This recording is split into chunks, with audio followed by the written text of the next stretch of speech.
Esse violino veio parar aqui, e mais o violinista, que é da artilharia e toca lindamente. Traz cabeleira, costeletas, grandes botas, um ar de vienense. Começou tocando óperas clássicas e deu-nos um intermezzo da cavalaria rusticana. Depois, o amor de cigana e a viúva alegre. Terminou com um ragtime americano. Estimulamo-lo com uma dose de whisky e daí por diante a música tornou-se leve. Diverti-me muito em observar o efeito. Por último passou a dar voltas em redor da mesa, tocando de rijo, como em serenata. Fui vacinado novamente na sexta-feira porque a vacina só tem efeito por 6 meses e há o medo do tifo. Isto aqui parece o ambiente ideal para o tifo: terra baixa, poucas águas, solo fortemente estercado. Andei um pouco febril e fraco, mas já estou melhor. Tenho de repetir a vacina 10 dias depois, mas a segunda vez não é tão ruim. Por falar em rosas, Thomas colheu uma beleza esta manhã, antes que me levantasse, e trouxe-a para minha cama. Está neste momento diante de mim, 5 polegadas de diâmetro e muito perfumada.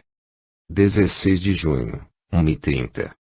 Houve ataque cedo esta manhã e nossa companhia ficou aguardando os prisioneiros. Pobres diabos. Muito me condoi deles. Um oficial de 16 anos, com 6 semanas de serviço. Velhos de barbas grisalhas e estudantes de óculos, gente inadequada para a luta. Estou no serviço de metralhadoras, para um curso de 15 dias, a começar em 26 de junho. 21 de junho, 4h30. Tivemos ultimamente um período terrível, e sinto muito dizer que perdi o Thomas. Foi ferido na cabeça por estilhaço de Japinel, na noite seguinte ao ataque. Os jornais devem ter dado a notícia, e morreu uma hora depois sem haver recobrado os sentidos. Noite trágica, todo o batalhão recebeu ordem de escavar e consolidar as posições conquistadas. Avançamos meio caminho e paramos bloqueados pelos feridos. Num carreiro ao longo de uma cerca, esperamos uma hora e, conquanto não pudéssemos ser vistos, tivemos muito chapinel sobre nossas cabeças. Para piorar a situação, vieram bombas de gás, o que nos obrigou a pôr as máscaras. Excessivamente desagradável, a gente fica quase sem poder ver. Foi nessa espera que Thomas caiu. Estamos desolados com essa perda, e eu mais que todos, e que será em sua casa, em que é ele o favorito. Na noite seguinte saímos outra vez, mas foi noite calma, sem desastres. O campo de batalha, péssimo, todos os meus homens de reserva empregados em enterrar cadáveres. Ansiamos todos por voltar novamente ao pioneirismo. Nossa preocupação é o tiro escoteiro.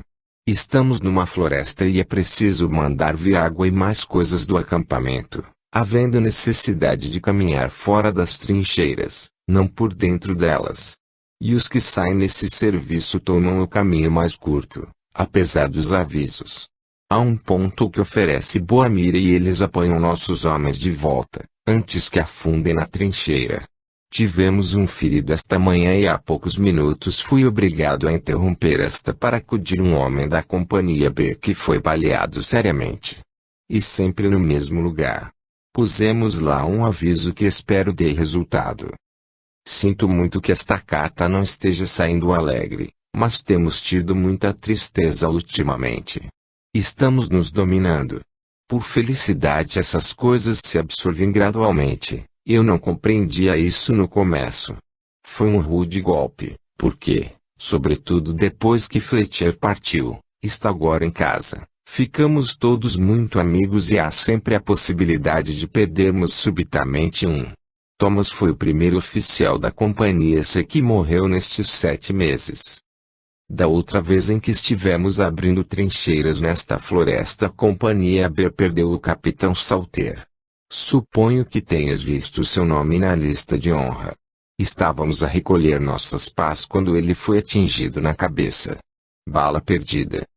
Estou triste, mas bem de saúde. Quando viemos para aqui, nossa caixa de munição de boca desgarrou com todas as coisas boas. O resultado foi ficarmos curtos de boia. Tenho comido ranchos horríveis e gostado. Ovos fritos e bacon frito, tudo junto. Horrível, mas, por Deus, a fome é um fato. 22 de junho, 4h45 da tarde. Oh, que guerra demorada, não. Pouco importa, há de acabar sem muito esforço nosso, cujo trabalho realmente consiste em matar o tempo. E não é difícil, tão agradável a ele. Os dias correm, belos dias ensolarados, aproximando-nos cada vez mais do fim. Tem havido casos em que a guerra vira a cabeça dos povos, mas muitas vezes penso que se a paz viesse de súbito haveria muito viramento de cabeça. Parece-me admirável a unanimidade de opiniões a esse respeito, e o mesmo deve dar-se do lado dos alemães. Penso que nunca houve no mundo tantos homens tão fartos de guerra. E tantas mulheres também fartas, em casa, e por isso não sei de onde vem a força que faz a guerra continuar. Mas não quero que tenhas uma impressão falsa. Com base em minha última pensarás que as coisas aqui são sempre horríveis. Não é verdade. No total não é. A vida apresenta muito interesse, e os maus momentos constituem minoria. Apresentam-se, mas como exceções. A coisa parece um interminável piquenique em toda sorte de lugares, sob constrangimentos e com inquietação no ar. Essa inquietação é puramente mental, e quanto menos a gente pensa nela, melhor, de modo que podemos viver contentes e felizes a não ser que não haja tendência ingênita para isso. É o que acontece a Fletcher e Laws e mais uns outros. Já estão na guerra há muito tempo e têm sofrido muita coisa desagradável, sem os necessários repousos. Só os muito fortes poderão suportar isso. Lord Kitchener e Mr. Asquith estiveram cá à noite, aqui, neste convento. Para que fim não sei, mas a visita causou rebuliço. Eu e Oai fomos à cidade a noite passada. Alugamos um fiacre para a volta. Muito gozamos o passeio. O fiacre é o veículo que na Inglaterra foi designado com a denominação de Vitória, mas em França, onde a etiqueta parece não ligar importância a veículos, fiacre é a única palavra aplicável ao carrinho, e vai bem. Exprime não só a sua miséria como o aspecto atrasado. Entramos em alguns estábulos à procura desse veículo. Um rapaz gordo, de avental azul, com um lenço amarrado no olho, disse que poderíamos obter um. Perguntei, e o cocheiro? Ele bateu no peito, eu. O preço foi de 6 francos, mais a gorjeta. Não se esqueceu da gorjeta. Concordamos, e ele foi buscar um cavalinho francês. Era um fiacre bem confortável, mas ficávamos desajeitados de rodar naquela coisa absurda, principalmente quando cruzávamos oficiais, coisa frequente. E quando o cocheiro se foi embora, sentimos bastante. 29 de julho, 7h35. Cá estou de novo nas trincheiras, tudo como da primeira vez, apesar do efeito perturbador dos dias passados em casa. Ah, não posso deixar de rir-me com certas coisas daqui. Coisas que às vezes me fazem sentar para rir, não histericamente, bem entendo, mas as gargalhadas. Tudo tão absurdo, as razões e causas que me arrastaram a este desagradável recanto da Bélgica. Mal chegado, tenho imediatamente de caçar casa, por toda parte, como a coisa mais natural do mundo. E apanhada a casa e arrumada nela meus pertences, fico a considerá-lo meu lar e nele passo uns dias. Mas de repente minha ordenança e eu arrumamos a bagagem e lá levamos as costas, como 2 ciganos, para outro campo uns quilômetros adiante, e toca arrumar nova moradia. Custou-me deixar meu buraco na linha de frente, porque eu havia organizado as coisas a meu modo, com a mesa posta de jeito a ter luz, etc. Havia a mesa feita lá dentro, uma cadeira e cama de sacos de areia. Pequenino e cômodo. Mas esta minha toca de agora também é gentil. Espaçosa, com janelas encaixilhadas, embora sem vidros, mesa quadrada para 4 pernas, 3 cadeiras e cama de areia. De modo que estou muito feliz. A cama de areia faz-se assim. Um pedaço de chão de 6 pés e 6 polegadas por 3 pés e 6 polegadas é ajeitado com sacos de areia cheios de terra. Sobre isto vão vários sacos vazios. Se as depressões e elevações forem propriamente distribuídas, a coisa se torna um sucesso. Dormimos vestidos, cobertos pelo capote, com travesseiro de ar. Temos tido nas trincheiras um tempo muito alegre. Creio que já falei do aeroplano que voou sobre nós. Foi no domingo. Derrubamo-lo. O boletim oficial diz que os 2 pilotos morreram. Segunda fui para uma trincheira de suporte, tomar chá e conversar com Olden e Ventris, 2 oficiais da companhia C. Às 10 menos um quarto houve uma terrível explosão que estremeceu o nosso buraco por alguns segundos. Os alemães haviam explodido uma mina a 60 pés dali, na esperança de mandar para os ares parte das nossas defesas. Corri as minhas armas, as 2 estavam incólumes. Queria que ouvisses o estrondo. Todos os homens correram ao parapeito e arregalaram os olhos. Excitante. Uma das metralhadoras despejou 500 tiros e outras 50. Soube depois que muitos inimigos foram vistos pular os parapeitos, mas tiveram de voltar quando ouviram a metralhadora pipocando. Levou tempo para que a calma retornasse. Estivemos na elevação 60 e também acima, em Ypres. Agora estamos ao sul desse lugar horrível, mas com pesar vinha saber que amanhã vamos para o norte. Isso nos deixou deprimidos. 7 de agosto, 7h30. Tenho tido maus momentos estes dias, desses momentos que nos fazem ver que a guerra não é nenhum piquenique, mas graças a Deus a coisa parou. Completamos hoje uma quinzena de trincheira, e é fácil de ver como ansiamos por mudar de roupa. A maior parte dos oficiais não trocou de roupa todo esse tempo, mas eu tive sorte. Depois dos 2 banhos frios aí, consegui hoje um magnífico banho quente numa banheira de pau. Luxo tremendo. Também consegui mudar as meias. No dia em que fui bombardeado no buraco, minha ordenança Bailey recebeu uma estilha na perna, sendo levada para a retaguarda. Não creio que seja ferimento grave.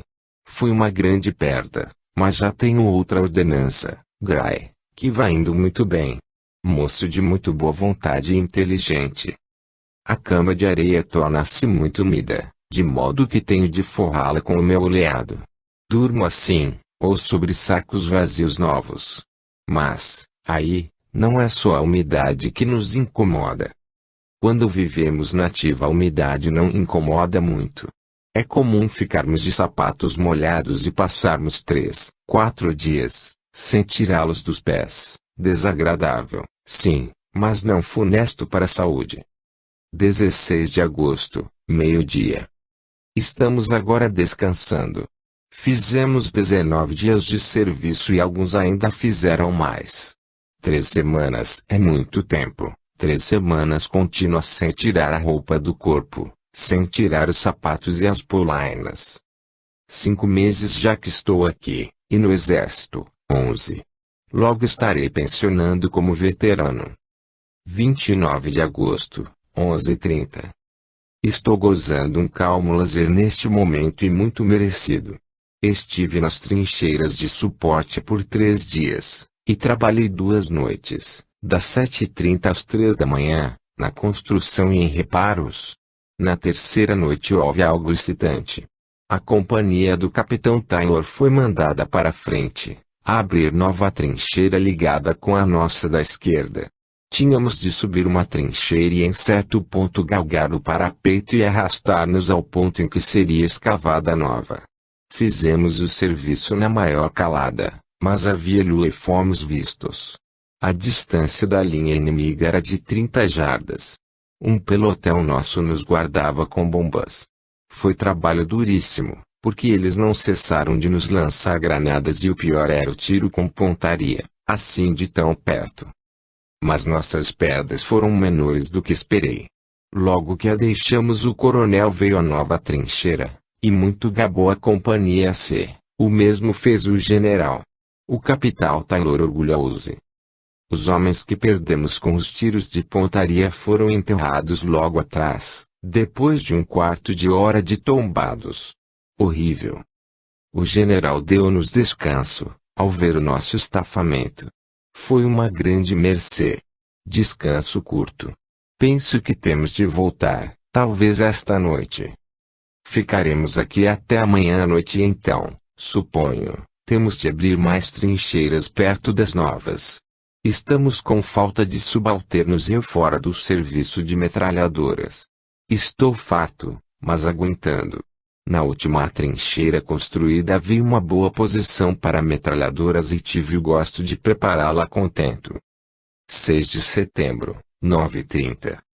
Obrigado pela tua carta consoladora. Já estou afeito a isto. Às vezes duvido da minha utilidade, que não me parece ser a que eu gostaria que fosse. É provável que eu ajude a conservar os oficiais da companhia sede a ânimo mais alegre. O que me aborrece é terem me tirado das metralhadoras. Espero que não seja por muito tempo. Grandes acontecimentos são esperados para breve, nos quais tomarei parte. Estamos de repouso agora. Só temos tido ultimamente períodos de 3 dias nas trincheiras. Nossos 2 últimos dias de trincheiras foram tremendamente molhados. Aí em casa isso me teria trazido pneumonia dupla. Meu capote está empapado, de modo que tenho de dormir de túnica, com o culote molhado. A chuva tem sido incessante, o chão da nossa trincheira está alagado, a água verte embaixo dos sacos de areia. Por sorte escapei de dormir neles porque fui rendido esta noite. Mas antes de partir tive de trabalhar com 50 homens, até meia-noite, no esvaziamento da trincheira. Às 8h30 enfiei as botas cheias d'água e fiquei com elas até às 12, e então marchei por umas 8 milhas. Depois de 9 horas de merecido descanso e alguma boia, mais 3 ou 4 milhas. Que agradável mudar de botas e encontrar nossas valizes e uma tenda. Esta noite fui a Poperinghe com o capitão Taylor e tivemos um jantar realmente bom, grande festança.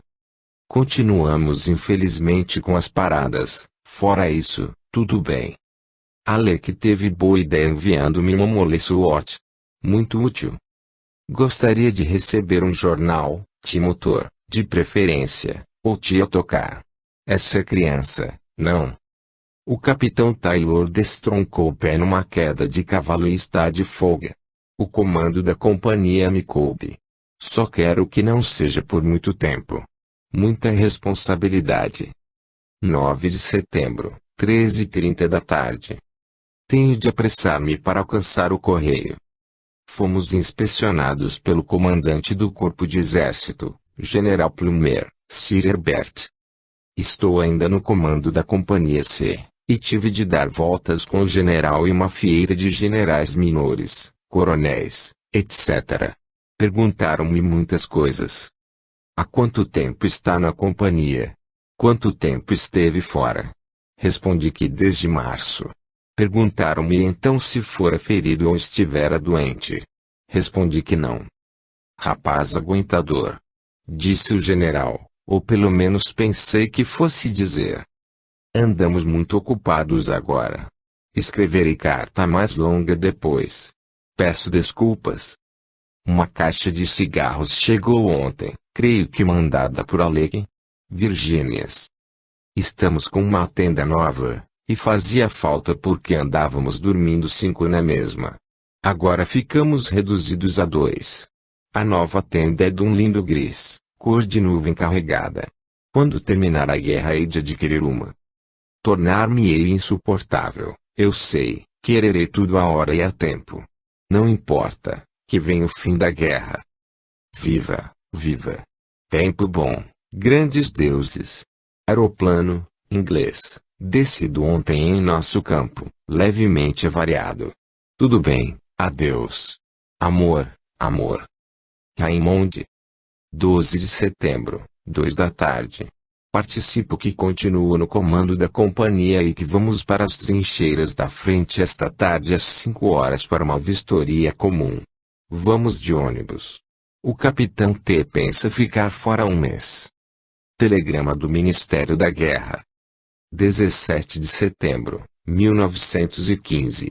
Profundamente lamentamos ter de informar-vos que o segundo-tenente Henry Lodge, do 2º South Lancs, foi ferido a 14 de setembro e veio a falecer. Lord Kitchener manda suas simpatias. Telegrama do Rei e da Rainha. Profundamente o Rei e a Rainha lamentam a perda sofrida por vós e pelo exército, com a morte do vosso filho a serviço da pátria. Suas Majestades sinceramente comungam com a vossa dor. Capítulo 3 – Cartas de Amigos. Algumas cartas de oficiais chegaram com detalhes. Era um momento excepcionalmente terrível para o saliente de Ypres, de modo que não havia tempo para escrever. Alguns dos seus amigos morreram na mesma ocasião, ou logo depois. Do Tenente Fletcher.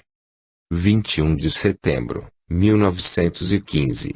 Raymond foi o melhor camarada que jamais tive. Andávamos sempre juntos, primeiro em Brockroad, depois em Edimburgo e finalmente na França, e ninguém poderia ter melhor amigo do que ele foi meu. Jamais me esquecerei do dia em que nos reunimos em Dikebush e de como ficamos contentes de revê-lo. Foi sempre o mesmo, sempre pronto para cooperar da melhor maneira. Seus homens adoravam-no e tudo faziam por ele. 24 de setembro, 1915. Vinha saber que estávamos abrindo trincheiras à frente das atuais, em St. Eloi, na semana passada, de modo que deve ser lá que ele foi ferido. Raymond absorvia-se na abertura de trincheiras e numerosas vezes tive de aconselhá-lo a conservar-se abaixado enquanto fiscalizava o serviço. Sempre esperei que saísse da guerra incólume, e ele também o esperava. Da última vez que o vi fizemos grandes planos para depois da guerra, e agora custa-me compreender que ele já não exista. Assinado, Eric Fletcher. Do Tenente Caselad Lodge. 24 de setembro, 1915. Senti imensamente sua morte, porque era um dos melhores rapazes que conheci. Universalmente querido, tanto dos oficiais como dos soldados. Escusa dizer. Estive 3 meses na companhia C e posso testemunhar sua extrema serenidade e habilidade em coisas militares. Foi ferido lá pelo meio-dia e morreu meia hora depois. Não me recordo da data, mas a escrevi com mais detalhes para seu irmão. Não creio que haja sofrido muito. Estava consciente quando cheguei, reconheceu-me, suponho, e fiquei ao seu lado algum tempo. Depois saí a ver se achava o médico, mas todos os telefones estavam cortados, e mesmo que viesse o médico nada teria a fazer. Os padioleiros fizeram o que era possível. Outro oficial, M. Ventris, foi morto na mesma ocasião, com a sua ordenança, Gray. Assinado, G.R. Case. Do Capitão S.T. Boast.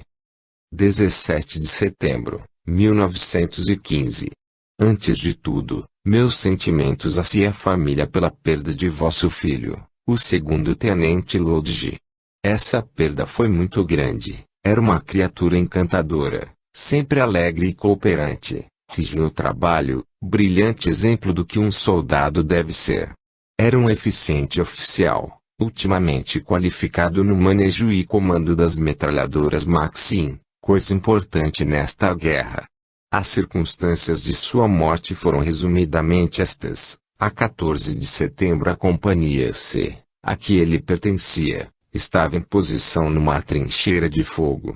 Pela manhã o comandante da artilharia de cobertura informou-o, como comandante da companhia, de que ia bombardear as posições inimigas e como suas trincheiras ficavam muito próximas das nossas, aconselhava-o a retirar-se durante o bombardeio. Lodge deu ordem à companhia para retirar-se, mantendo comunicação com a trincheira de trás. Ele e o segundo-tenente Ventris foram os últimos a deixar a trincheira, e ao chegarem a de trás, Ventris foi morto e Lodge ferido, vindo a morrer logo depois. São estas as circunstâncias de sua morte. Do Capitão A.B. Cheves. 22 de setembro, 1915. O coronel pediu-me que vos escrevesse dando alguma ideia do local em que vosso filho foi enterrado. Ele viveu cerca de 3 horas depois de ferido e todos falam altamente da sua conduta nesse tempo. O ferimento recebido foi desses que não deixam esperança de salvação, o que todos reconheceram e também ele próprio. Quando à tarde o corpo foi removido, a expressão de seu rosto era absolutamente calma, donde concluo que morreu sem dor. Enterraram-no nessa mesma tarde, em nosso cemitério, ao lado do tenente Ventris, morto na mesma ocasião. O cemitério é no Jardim do Merdade em ruínas. Está bem cercado, o túmulo de vosso filho ficou debaixo de umas árvores grandes. Há ali túmulos de homens de vários regimentos. O de Lodge está cercado de arame, o que singulariza dos outros. Há uma cruz de madeira no todo e uma menor aos pés. Nossas condolências serão de bem pequena consolação para um pai, mas Raymond foi um dos oficiais mais populares no batalhão, tanto para os soldados como para os oficiais, e todos grandemente sentimos sua morte. Segunda parte. O supranormal. Peace, peace. He is not dead, he doth not sleep, he hath awakened from the dream of life. Shelley, Adonais. Capítulo 4, sobre as comunicações supranormais. But he, the spirit himself, may come where all the nerve of sense is numb. Tennyson, em memória. Qualquer que seja a atitude do mundo científico, muita gente há que por experiência pessoal sabe da possibilidade de comunicação entre o mundo percebido pelos nossos sentidos corporais e uma existência mais ampla, da qual conhecemos muito pouco. Não é fácil essa comunicação, mas realiza-se. A humanidade tem razão para ser grata aos poucos indivíduos que, reconhecendo possuírem o dom de mediunidade, isto é, o dom de agirem como intermediários, se prestam a ser usados para esse fim. Esses meios de alargar o nosso conhecimento e entrar em relações com o que está além do alcance da vista animal pode, como tudo na vida, ser mal usado. Pode ser tido como mera curiosidade ou explorado de um modo indigno e egoístico, como tantos outros conhecimentos humanos. Mas também pode ser usado com reverente seriedade no propósito de reconfortar aos que sofrem e os aflitos, restaurando as cadeias de afeto que ligam as almas e foram temporariamente descontinuadas por uma aparente barreira. Essa barreira começa a não ser intransponível. A comunicação entre os dois estados não é tão absurda como pensávamos. Alguma coisa pode ser aprendida do que ocorre do outro lado, e é provável que uma grande soma de conhecimento venha a ser gradualmente acumulada a respeito. A afeição criou a comunicação. O esforço para obtê-la tem sido orientado de modo a assegurar aos vivos a ideia da continuidade da existência pessoal, fazendo-os compreender que a mudança de mundo de nenhum modo enfraquece o amor ou destrói a memória, donde a ilação de que a felicidade terrena não fica irremediavelmente perdida com a morte dos entes caros. Com esse propósito muitos incidentes triviais são recordados, como os melhores para convencer amigos e parentes de que uma certa inteligência, e não outra, deve ser a fonte de onde provém as mensagens, sejam quais forem os meios de produzi-las. Talvez o método de comunicação mais comum e fácil seja o da escrita automática, isto é, a escrita realizada por intermédio de uma inteligência subconsciente. A pessoa que escreve deixa a mão livre para traçar o que lhe chega, sem nenhuma tentativa de controle. Que usualmente nada consigam os noviços ou só obtenham verbiagem sem valor, é o que há a esperar. O notável está em certas pessoas obterem coisas com sentido, ligadas a fontes de informações inteiramente fora do seu alcance normal. Se numa pessoa existe um germen desse poder, torna-se possível, embora nem sempre desejável, desenvolvê-lo, mas faz-se ter muito cuidado, pertinácia e inteligência, para a boa utilização da faculdade. A não ser que se trate de pessoa de bom equilíbrio, autocrítica e sadiamente ocupada, o melhor é não entrar nesse caminho. Muitos casos de automatismo plenamente desenvolvido que me vieram ao conhecimento, o automatista lê o que vem e dá respostas orais, ou faz comentários às sentenças à proporção que elas surgem, de modo que a operação lembra uma conversa em que um fala e o outro escreve, o lado que fala sendo usualmente o mais reservado e o lado que escreve o mais expansivo. Lógico que nem todas as pessoas têm o poder de cultivar essa forma simples do que é tecnicamente conhecido como automatismo urgente, uma das formas reconhecidas da atividade subliminal, mas muitas mais o teriam se o tentassem, embora para umas não fosse sensato e para outras de nada valesse. A mentalidade intermediária empregada no processo parece ser o stratum usualmente submerso ou sonhador do automatista cuja mão é utilizada. Essa mão provavelmente atua por meio de um mecanismo fisiológico normal, guiada e controlada pelos centros nervosos momentaneamente desconectados das partes mais conscientes e normalmente usadas do cérebro. Em alguns casos a matéria da escrita pode emanar totalmente dos centros nervosos e não ser de mais valor que um sonho. Isto é frequente no automatismo elementar posto em ação pelos instrumentos conhecidos como a prancheta e ouija, em regra empregados pelos principiantes. Mas quando a mensagem se apresenta com valor evidencial, então é que essa parte subliminal da pessoa está em contato, telepaticamente ou de que modo seja, com inteligências no comum pouco acessíveis, com seres talvez vivendo à distância, ou mais frequentemente com seres mais acessíveis que passaram a um estado em que distância, no sentido em que a temos, nada quer dizer, a cujos elos de conexão de nenhum modo se revelam especiais. Escusa dizer que evidências de fenômenos desse tipo se tornam absolutamente necessárias, e que havemos de insistir no obtê-las. Mas a experiência vem demonstrando que, aqui e ali, boas provas vão aparecendo. Outro método é o do automatista em estado de transe.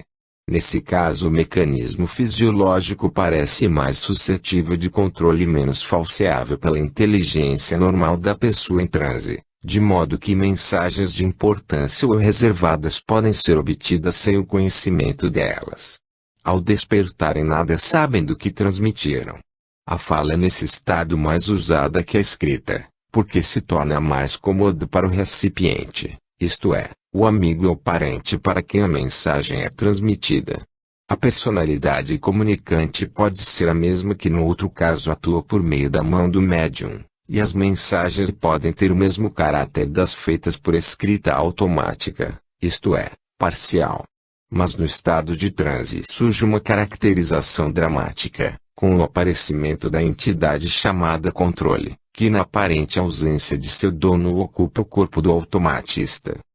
A evidência real varia em muitos casos de acordo com a personalidade em ação.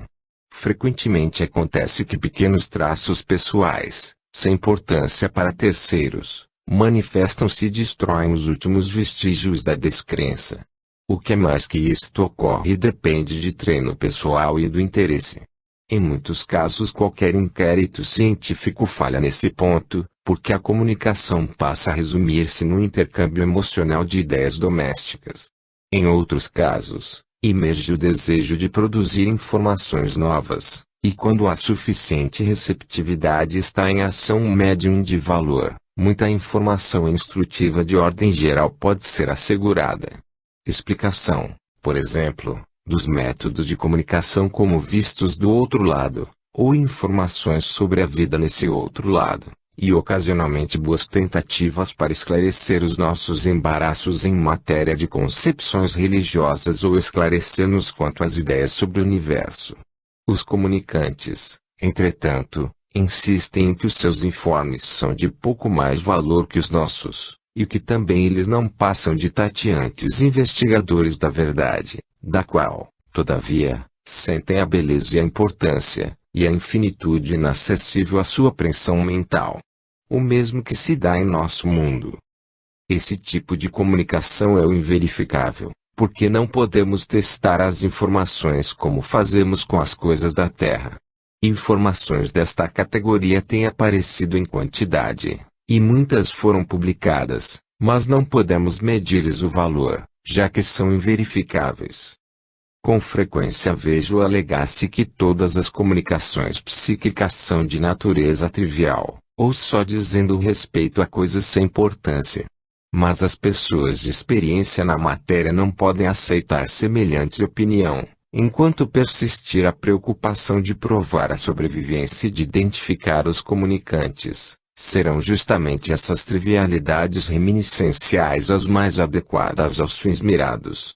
Caso em que os fins justificam os meios, os parentes ou amigos recebem referências a fatos verificáveis, e desde que para terem valor esses fatos não podem ser de natureza pública, ou dos que constam ou se deduzem de biografias ou da história, claro que tem de referir-se a coisinhas de família ou passagens humorísticas das que cravam na memória. Podemos admitir que tais fatos se redimem da trivialidade graças à dose de afeição que neles há e graças ao propósito em vista. A ideia de que o amigo ou parente morto tem que estar inteiramente ocupado com altos assuntos, sem já recordar-se das coisinhas da terra, não se justifica. Não há razão para que o humor seja coisa exclusivamente nossa. Poderão perguntar-me se a todas as pessoas aflitas eu recomendo que se devotem à colheita de comunicações, como fiz e exponho neste livro. Claro que não. Sou um estudioso do assunto, e os estudiosos de um assunto têm que empreender trabalhos especialíssimos. O que a todos recomendo é a compreensão de que os seus entes amados persistem ativos, interessados e felizes, em certo sentido mais vivos do que nunca. E também que se preparem para uma vida útil na Terra até o momento em que se reúnam a esses entes amados. Os passos a dar para a consecução desta calma certeza é coisa que depende de cada um. Conseguem-nos com as consolações da religião, outros, com ideias recebidas de pessoas em quem depositam confiança, outros, por meio de convicções áuridas de experiências pessoais.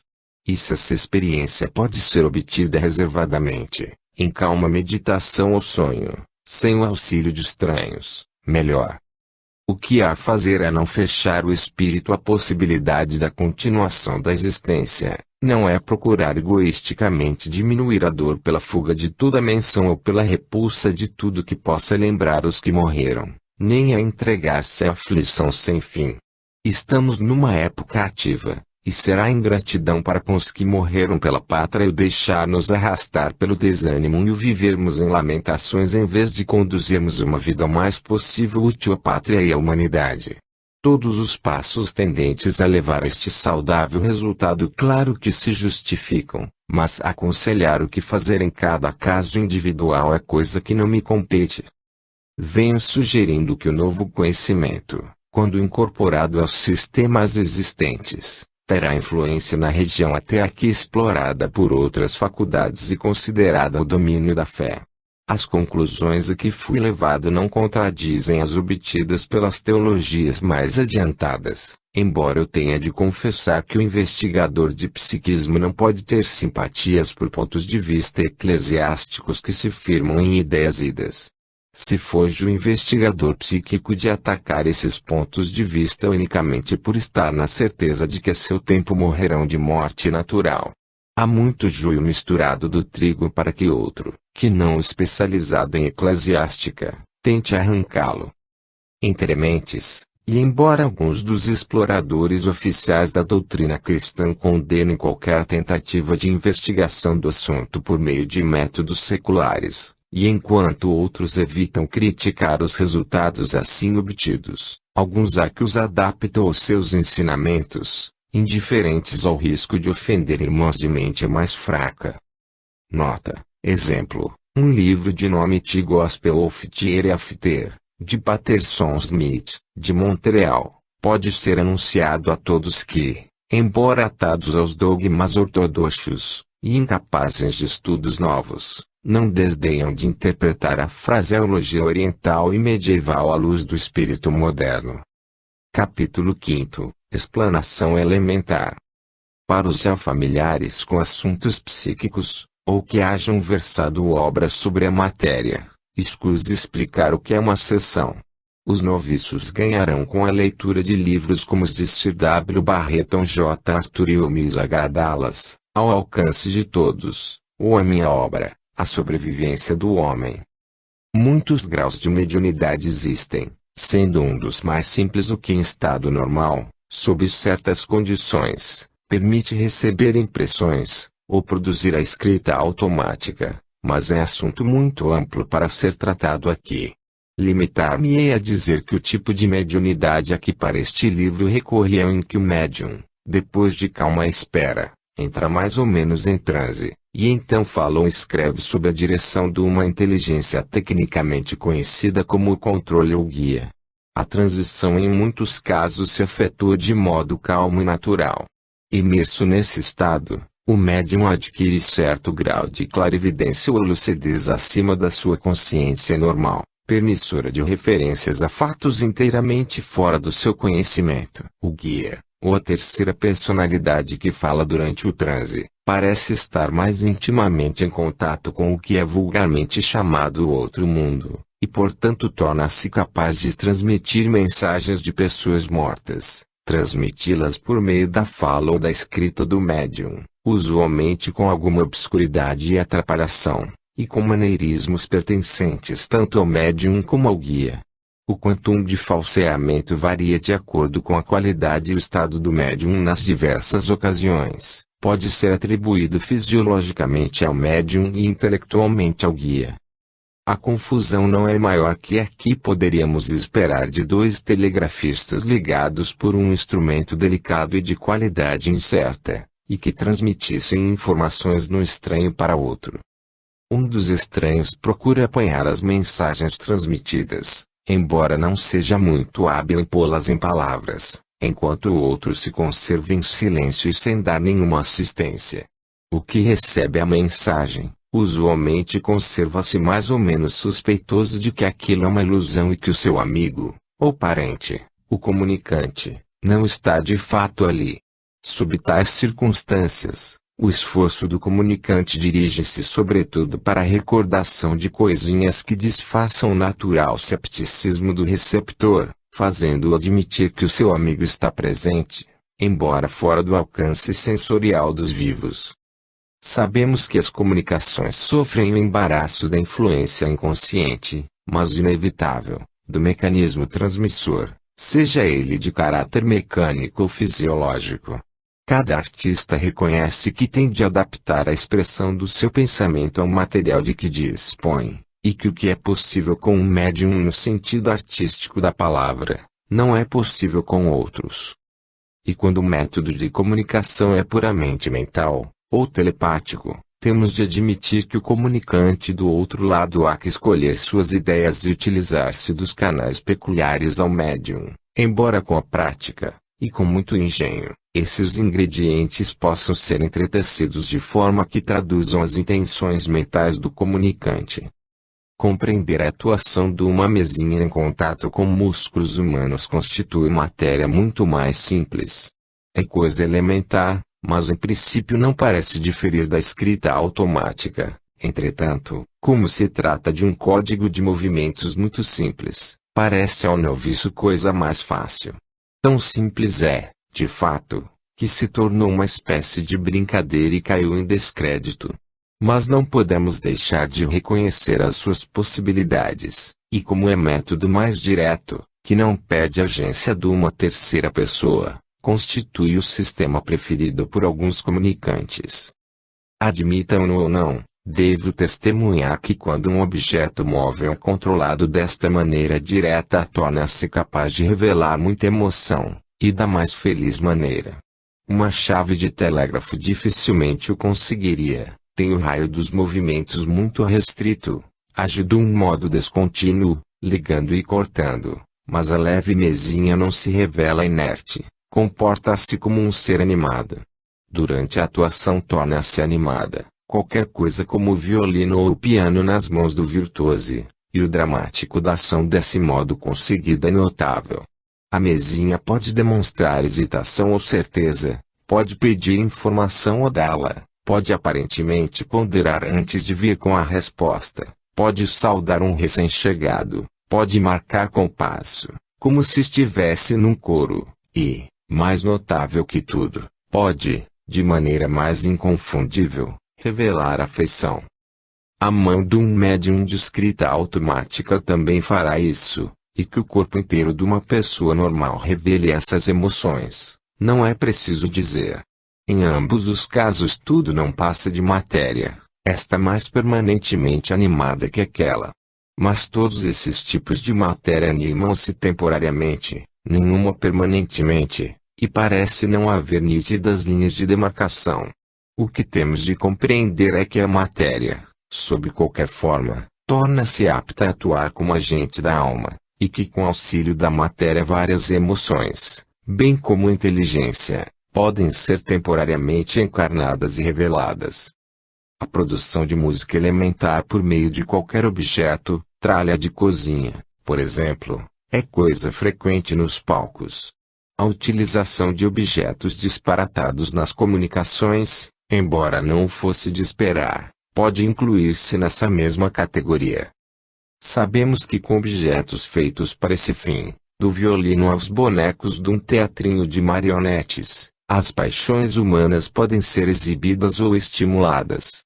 A mesma possibilidade existe com objetos feitos para outros propósitos. O jogo da mesinha é um velho passatempo conhecido de inúmeras famílias e, com muito acerto, já posto de lado, mas com as necessárias cautelas torna-se um meio de comunicação aceitável, e a soma de poder mediúnico necessário a esta forma elementar de atividade psíquica parece ser muito menor que a requerida em métodos mais elevados.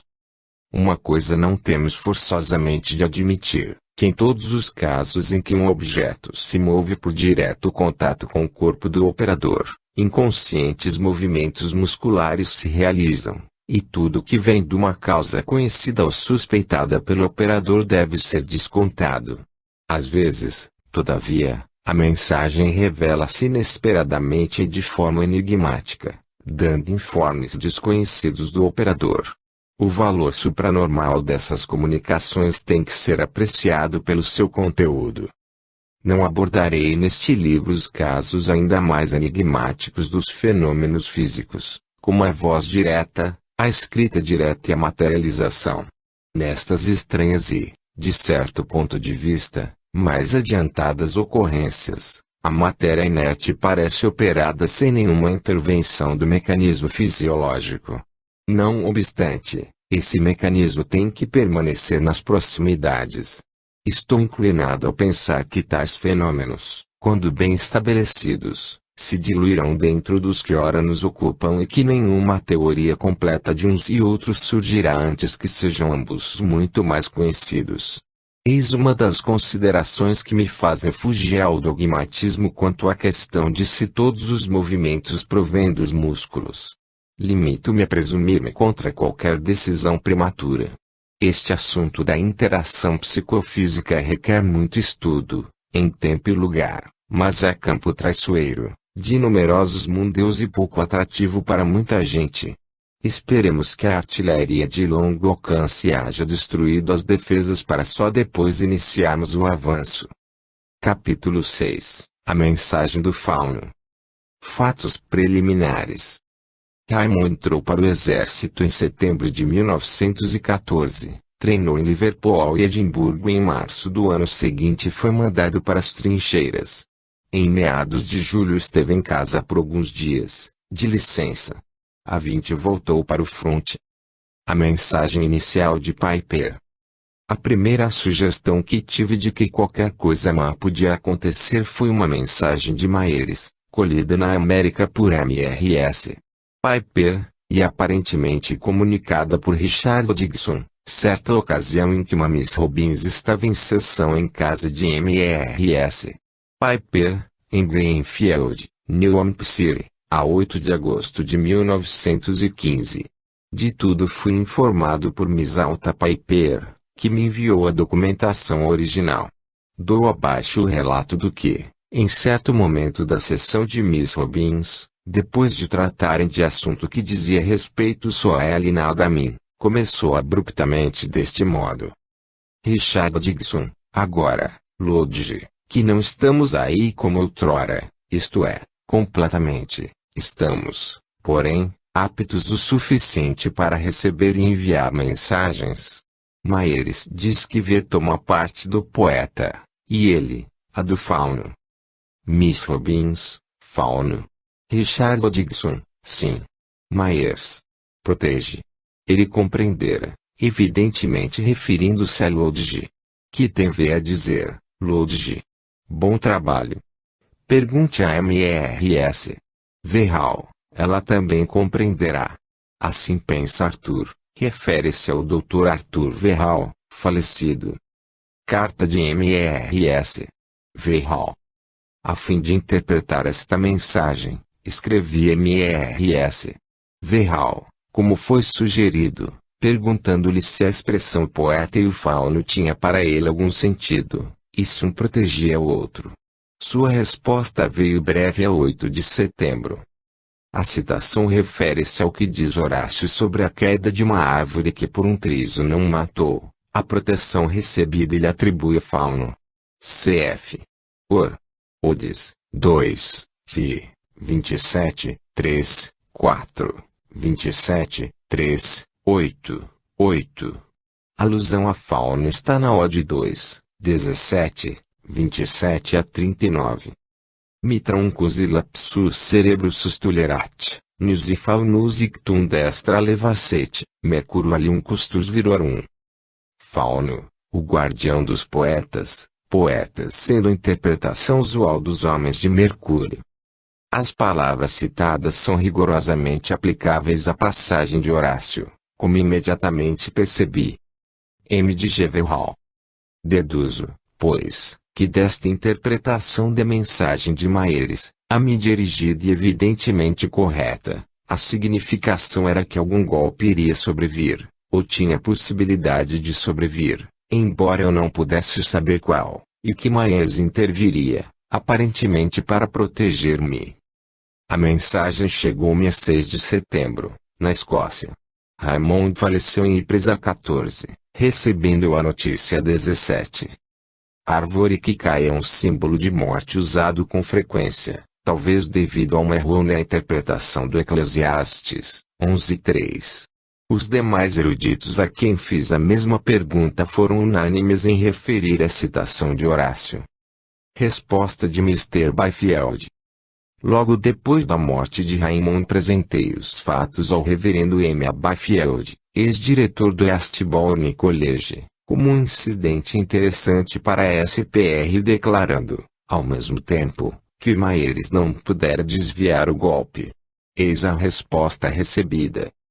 Em nenhuma passagem dos seus poemas Horácio diz claramente que a árvore o apanhou, mas minha dedução é que o fez. Diz ele que Fauno aliviou, não que desviou o golpe. No vosso caso, a significação me parece ser de que o golpe sobreviria, mas não esmagaria, que seria atenuado pela asseguração dada por Myers de que o vosso filho ainda vive. Muitas criaturas, quando são assim golpeadas, ficam, como Merlin. As dead, anglos titulif angus e andam. Isso me parece ter aplicação bem nítida à palavra sobre que Myers insistia toda a referência a Horácio. E no PS acrescenta. Os versos implicam que ele foi ferido pelo golpe, e na cabeça. Realmente, o perigo foi grande, isso levado a crer que Horácio não se teria impressionado tanto se não fosse realmente alcançado pela árvore. Há em suas odes 4 referências ao caso, todas fortalecendo a minha interpretação, e também a da mensagem de Myers, que devia estar bem consciente dos termos da citação dos versos de Horácio, e não teria dúvida de que o poeta não escapara ao golpe, o qual fora rude. Nota do autor.